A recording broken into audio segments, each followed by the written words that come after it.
Hello, and welcome back to another episode of Star Technology.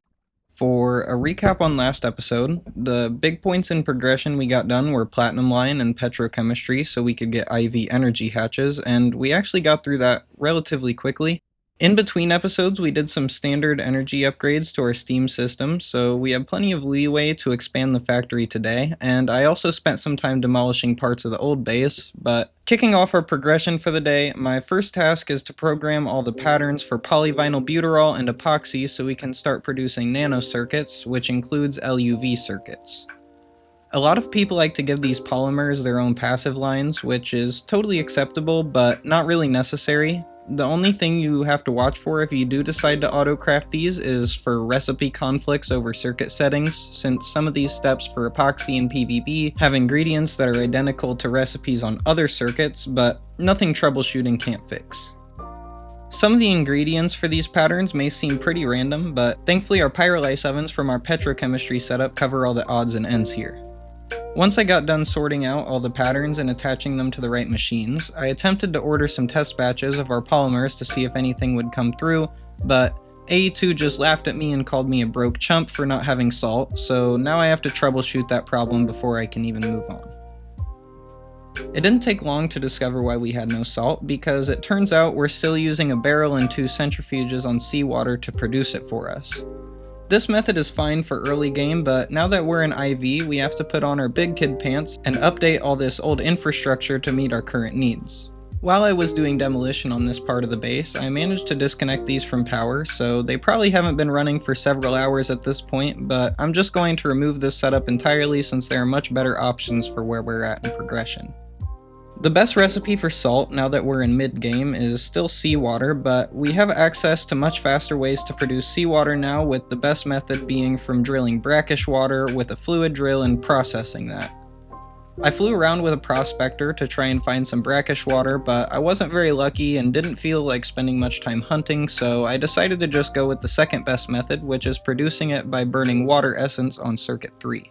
If you remember last episode, I actually got started on mystical agriculture by unlocking most of the basic essences, mostly for the purpose of getting air distillation set up, but today we're going to have to expand things by quite a bit for more advanced essence farming. MA isn't required to produce any of the resources in this pack, but it is a pretty solid method for some basic resources, ores, and even nether star ingredients, so I recommend investing in it at least a little bit. For now, I'm just setting up lava and seawater for this, but after we expand it a bit and unlock some higher tier essences and better essence burners, we can do some cool stuff with this. In general, I'm not a huge fan of mystical agriculture as a mod, just because it doesn't have much depth as a resource generation mod, but I think the devs for Star Technology handled progression with it fairly well, so it doesn't bother me so much here. It could probably use some minor tweaks, but there isn't anything broken about it at least, so it doesn't take over as the resource method like it does in a lot of packs it's thrown into. After getting the basics I wanted set up, I ended up starting recipes to unlock the more advanced essences to work towards nether stars, but there's going to be plenty of time to wait since these recipes take a while and there's several layers of essences to get through before we can get what we need.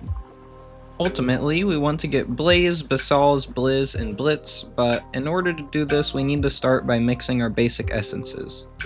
After mixing air, water, and earth on an empty circuit 16 times, we'll have enough to compress that essence into wood seeds and grow the wood essence for a bit to mix it with earth and water essence on circuit 4 until we get enough for nature seeds.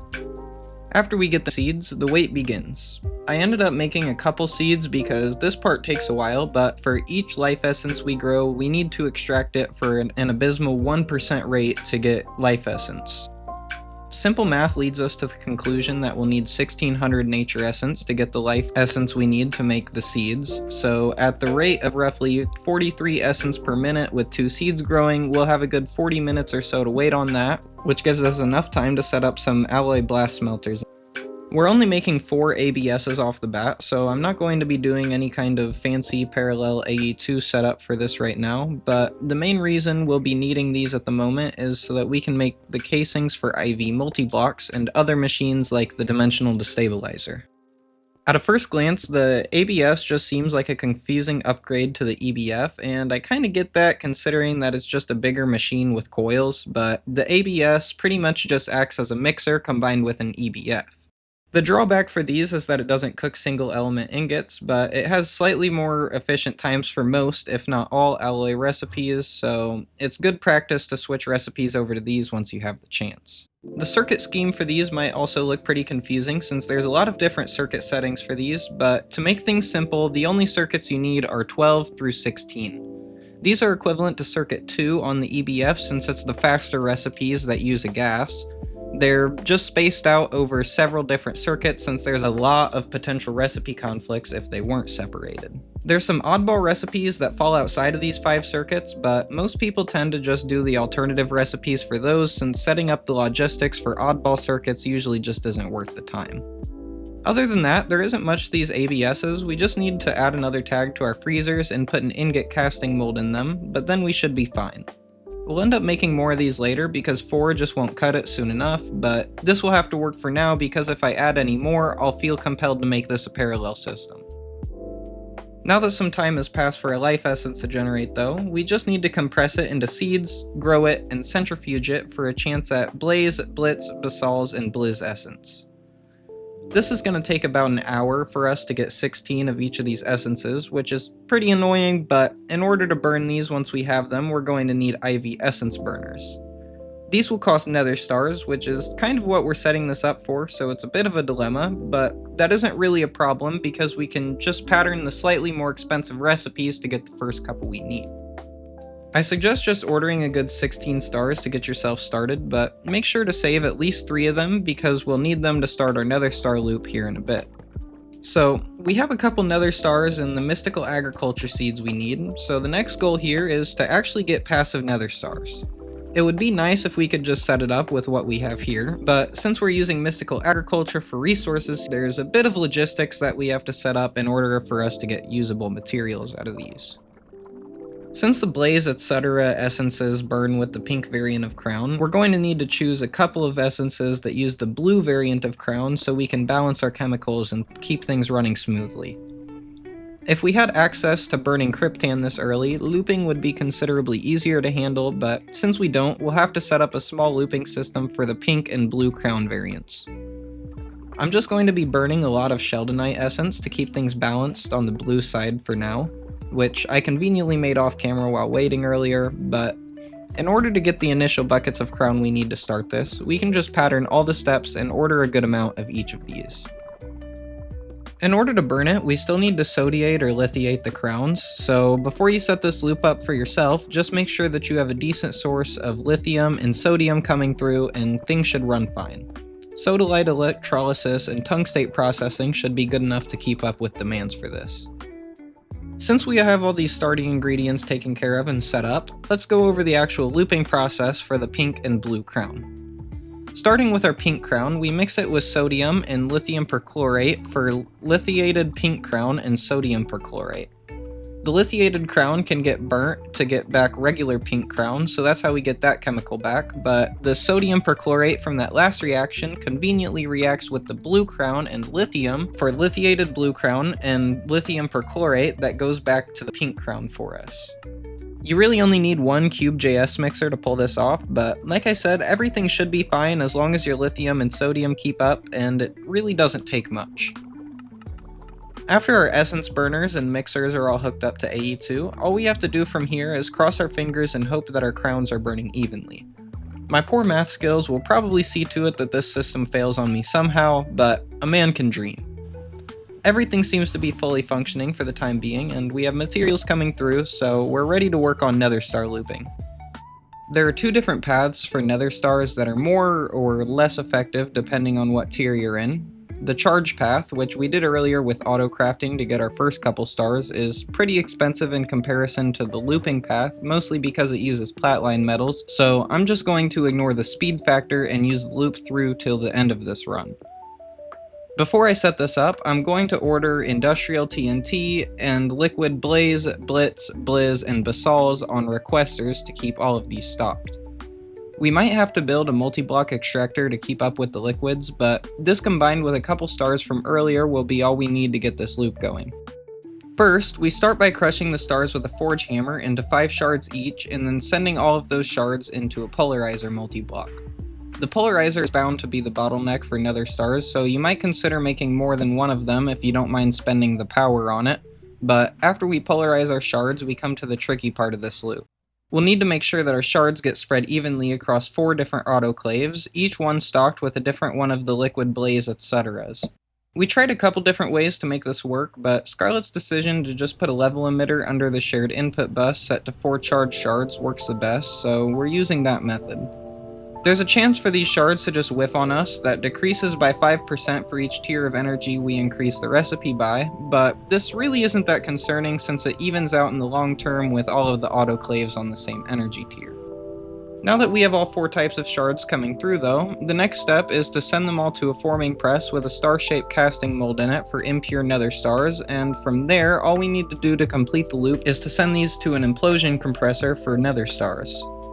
I built 4 implosion compressors for absolutely no reason, but it's not like they're expensive, so whatever. As long as we don't run out of any of our 4 fluids, this shouldn't break on us. I set an inverted toggle bus on our forge hammer too, just so it wasn't smashing all of our stars, but I recommend keeping a couple stacks of stars off to the side in a barrel in case one of the fluids runs out and it eats all your stars. I'm sure there are much more creative ways to solve this problem, but to be honest, I'm just glad I'm done and it works, so I'm moving on. Since we have nether stars being made passively now, I would like to start setting up assembly lines, but since these stars generate a bit slow at this point in progression, we're going to have to stall for time a bit by rearranging the cleanroom for multi-blocks instead. We might as well since our cleanroom machines have been bottlenecking our auto-crafting jobs recently anyways. Scarlet made sure to order everything we needed before we tore the old stuff down, and she put the new materials and barrels here for us, so all we need to do is build the machines and decorate over it. We also made sure to throw our patterns and barrels to the sides here, because if we threw them into the main net, it would be an absolute mess finding out which patterns go where afterwards. It didn't take very long, but after a good bit of messing around, Scarlet settled on this design for the new cleanroom layout. We don't have access to very good parallel hatches yet, so we'll upgrade these after the assembly lines get set up, but for now we've successfully wasted enough time for our stars to build up, so we're going to start working on assembly lines.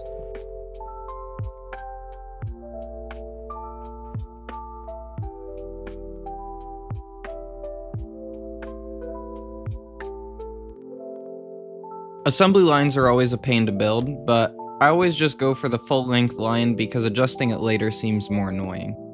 I actually enjoy doing the parallel setups for AE2 on these, but I'm just going to be setting up 6 of these for now since they do require a bit of nether stars to set up. I'm skipping ahead to after I have these set because I already have a tutorial for parallel assembly lines I can link in the description, but here's what I ended up doing for decoration. The big hole in the middle here is where I'll put the data bank for this block later, but the plan is to build a total of 24 assembly lines down here with 4 data banks. From those, we'll have cables leading up to the floor above us to a master data bank that will be holding all of our research modules, but to be honest, I'm getting a bit ahead of myself here because we won't have data banks or near that many assembly lines until the next episode. With some assembly lines built, I started to go through and set more patterns and do research for LUV machine parts, but I think I've put enough footage of me setting patterns for one episode, so I'm going to skip ahead to the next building on the list, which is netherite looping. Hence the name. Netherite looping will generate debris for netherite and pure netherite for us, but we won't need much of those, so netherite looping is actually more useful to us as a solid late game source of titanium. As for materials, it doesn't take much to start. All we have to do is centrifuge enough nether agglomeratio to get 2 debris dust and order a good 100 buckets or so of chlorine trifluoride. I have all the machines here ready to set this up, but we start by sending the chlorine trifluoride and our debris dust to an LCR. This reaction will give us sulfur dichloride, 4 small titanium trifluoride dust, and 2 pure debris dust with a chance for some bonus small debris dust. From here, the small dust can get sent to a single block packer to convert them into regular sized dusts, and then we send the titanium trifluoride to an EBF with hydrogen to bake it into titanium and hydrofluoric acid. Now, it doesn't take much to finish this loop off, because all we need to do is send our purified debris dust, hydrofluoric acid, and sulfur dichloride to an electrolyzer to get all of our initial chemicals back. We'll need another LCR to combine our chlorine and fluorine back into chlorine trifluoride, but that will close the loop and start generating debris dust, sulfur, and titanium for us. Now that we have access to purified debris dust for pure netherite, we're able to move on to the last point in progression I wanted to reach today, which is the dimensional destabilizer. The dimensional destabilizer is a relatively new multi-block that was added in the Epsilon update that I have pretty mixed feelings about. On one hand, it is an interesting way to handle Naquata generation after the tiered meshes were removed as the primary resource method, and it does look pretty cool. On the other hand, however, I kinda hate that it passively uses nether stars to generate it. I mean, it's not the end of the world because it does use only 1/5 of a star per operation, but at the same time, it's just, come on guys, nether stars? For real? Oh well, it's not like there are alternatives here, so we just have to suck it up. This will almost certainly be using more nether stars than we can generate right now, so I'm just going to make it shut off with an inverted toggle bus after a good 20,000 Naquata dust or so is stored. This will generate raw ore here, but because it's all getting sent to ore processing, we'll never actually have a buildup of raw ore to tell this to shut off. As for the PCB coolant, this will loop for us, so I just put the fluid hatches on their own subnet. All the subnet has is a wireless connector that will send the PCB back and forth from the freezers to this. Pretty simple. With Naquata dust generation out of the way though, it is actually a pretty good point in progression to multiply our EBFs because Naquata coils are comparatively the cheapest coil in the game. We're sizing up from 16 to 32 furnaces right now, but because we're going to have so many, it's a good time to convert this to a parallel setup. I also have a video that covers parallel EBFs and a part of it that I can link below too, but I don't have a whole lot else to say about upgrading EBFs here besides that it's going to take a while to complete. I don't have any more progression to show you for today, but I would like to stop quickly before I wrap things up and acknowledge that the Ada version of Star Technology came out a couple days ago. We won't be updating this world to Ada just because I don't like to port worlds over versions, but as for content related to the Ada version, I'll probably just release a short video covering all the changes that the new update brings to the game. Other than that, I would also like to apologize for my frame rate being pretty trash recently. It's kind of unfortunate, but my PC doesn't do very well with recording while playing modded. I would like to fix this situation soon, but for now I'm just working with the tools I have. Thanks for understanding. That's all I had to say for today though, so thanks for watching another project to the end. As always, I look forward to seeing you on the next one. Ciao!